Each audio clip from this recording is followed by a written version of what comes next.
آقا فرماتے ہیں قیامت کے دن نماز پڑھنے والے جو وضو کرتے ہوں گے ان کی اعضائے وضو 14ویں رات کے چاند کے مانند چمکتے ہوں گے، میں ان کی چمک کو دیکھ کر کے پہچان لوں گا۔ اے خاتون جنت کی کنیزوں، کتنا بڑا المیہ ہے، ہم نے پیسے خرچ کر کے اپنے چہرے بنائے، لیکن آپ کو بتاؤں یہ مصنوعی چہرے اور مصنوعی میک اپ وقت سے پہلے عورتوں کو بوڑھا کر دیتا ہے،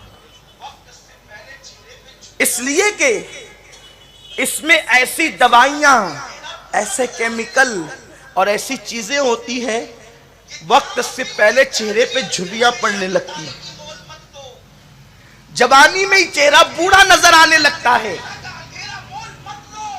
یہ 4 دن کی چاندنی اور پھر ہمیشہ کی تاریکی مول مت لو، یہ 4 دن کی چاندنی پھر ہمیشہ کا اندھیرا مول مت لو۔ اگر چہرے کو چمکانا ہے نماز کی پابندی کرو۔ حضور تو فرماتے ہیں، قرآن کہتا ہے تراہم رکعن سجدا یبتغون فضلا من اللہ ورضوانا سیماہم فی وجوہہم من اثر السجود۔ اللہ کا قرآن کہہ رہا ہے جو اللہ کے لیے رکوع اور سجود کرتے ہیں اللہ سجدوں کی برکت سے ان کے چہروں کو چمکا دیتا ہے، ان کے چہروں کو رعنائی عطا کرتا ہے۔ صابن کا ایجاد تو ابھی ہوا ہے، حضور کے پردہ فرمانے کے بعد ہوا ہے، صحابہ کے دور میں تو صابن بھی نہیں تھا، سیدہ فاطمہ کے دور میں تو صابن بھی نہیں تھا۔ لوگ اگر چربی والا کھانا کھا لیتے تو لوگ اپنے تلووں سے اس چربی کو صاف کرتے، اپنے سر اور اپنے داڑھی پر اس کو صاف کرتے، مٹی سے ہاتھ دھلتے۔ لوگ مٹی، اللہ اکبر، چربی دور کرنے کے لیے یوں مٹی کا سہارا لیتے۔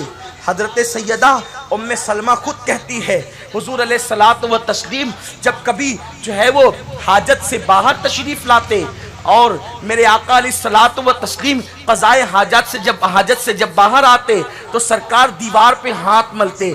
فرماتی میں ابھی بھی تصور میں حضور کو دیکھ رہی ہوں کہ حضور باہر تشریف لا کر دیوار سے ہاتھ مل رہے ہیں۔ پتا چلا صابن کا تصور اس وقت نہیں تھا، لیکن وہ کیا چیز تھی کہ صحابہ کے بارے میں قرآن کہتا ہے سیماہم فی وجوہہم من اثر السجود۔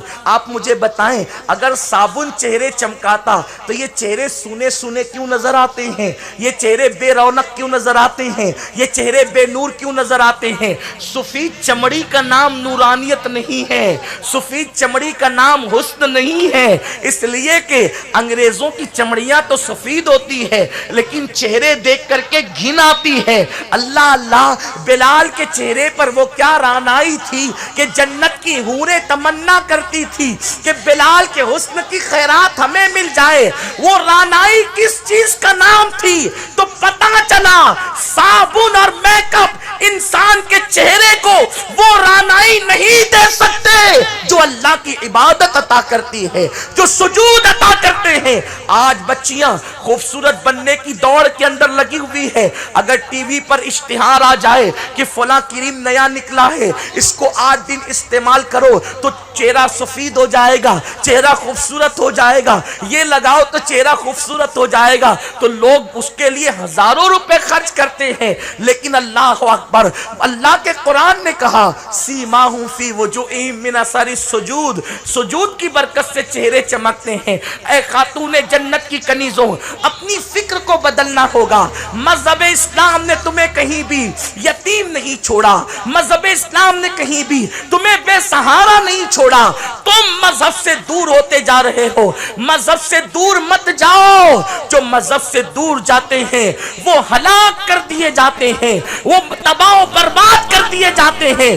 اے خاتون جنت کی کنیزوں، آؤ اپنے مذہب کی طرف، آؤ اپنے دین کی طرف۔ نمازوں میں کوتاہی کرنے والی خواتین سن لیں، اللہ کے حبیب فرماتے ہیں ان کے چہرے سے نور چھین لیا جاتا ہے۔ جن کے چہرے سے اللہ نور چھین لے، بیوٹی پارلر اس کے چہرے کو منور کیسے کر سکتا ہے؟ نمائشی حسن اس کے چہرے کو رعنائیاں کیسے دے سکتا ہے؟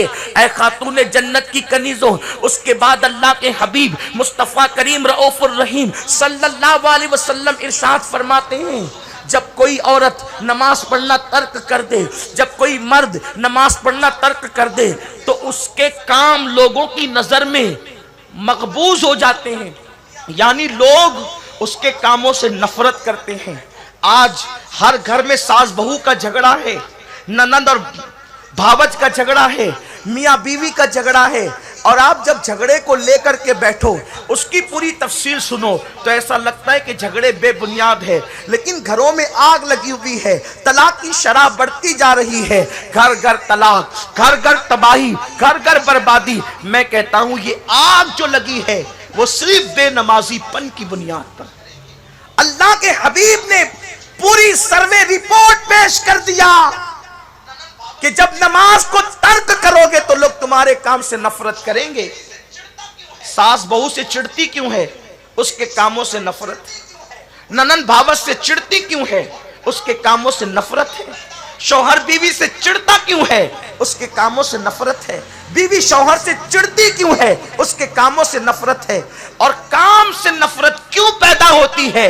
اللہ کے حبیب فرماتے جو نماز چھوڑ دے لوگ اس کے کاموں سے نفرت کرتے۔ حالانکہ بیچاری لڑکی سوچتی ہے کہ میں شوہر کو راضی کر لوں، ساس کو راضی کر لوں، نندوں کو راضی کر لوں، دیوروں کو راضی کر لوں، جٹھانیوں کو راضی کر لوں۔ کیسے راضی کرو گے؟ نماز چھوڑ دی، حضور فرماتے لوگ تیرے کام سے نفرت کریں گے، اور اگر نماز پڑھے گی تو تجھ سے غلطی بھی ہو جائے تو تیری غلطیاں بھی لوگوں کو پیاری لگے گی۔ ایسے لگے یہ ویڈیو لائک اور کمنٹ ضرور کریں، اور یہ بتائیں آپ کو کیسا لگا۔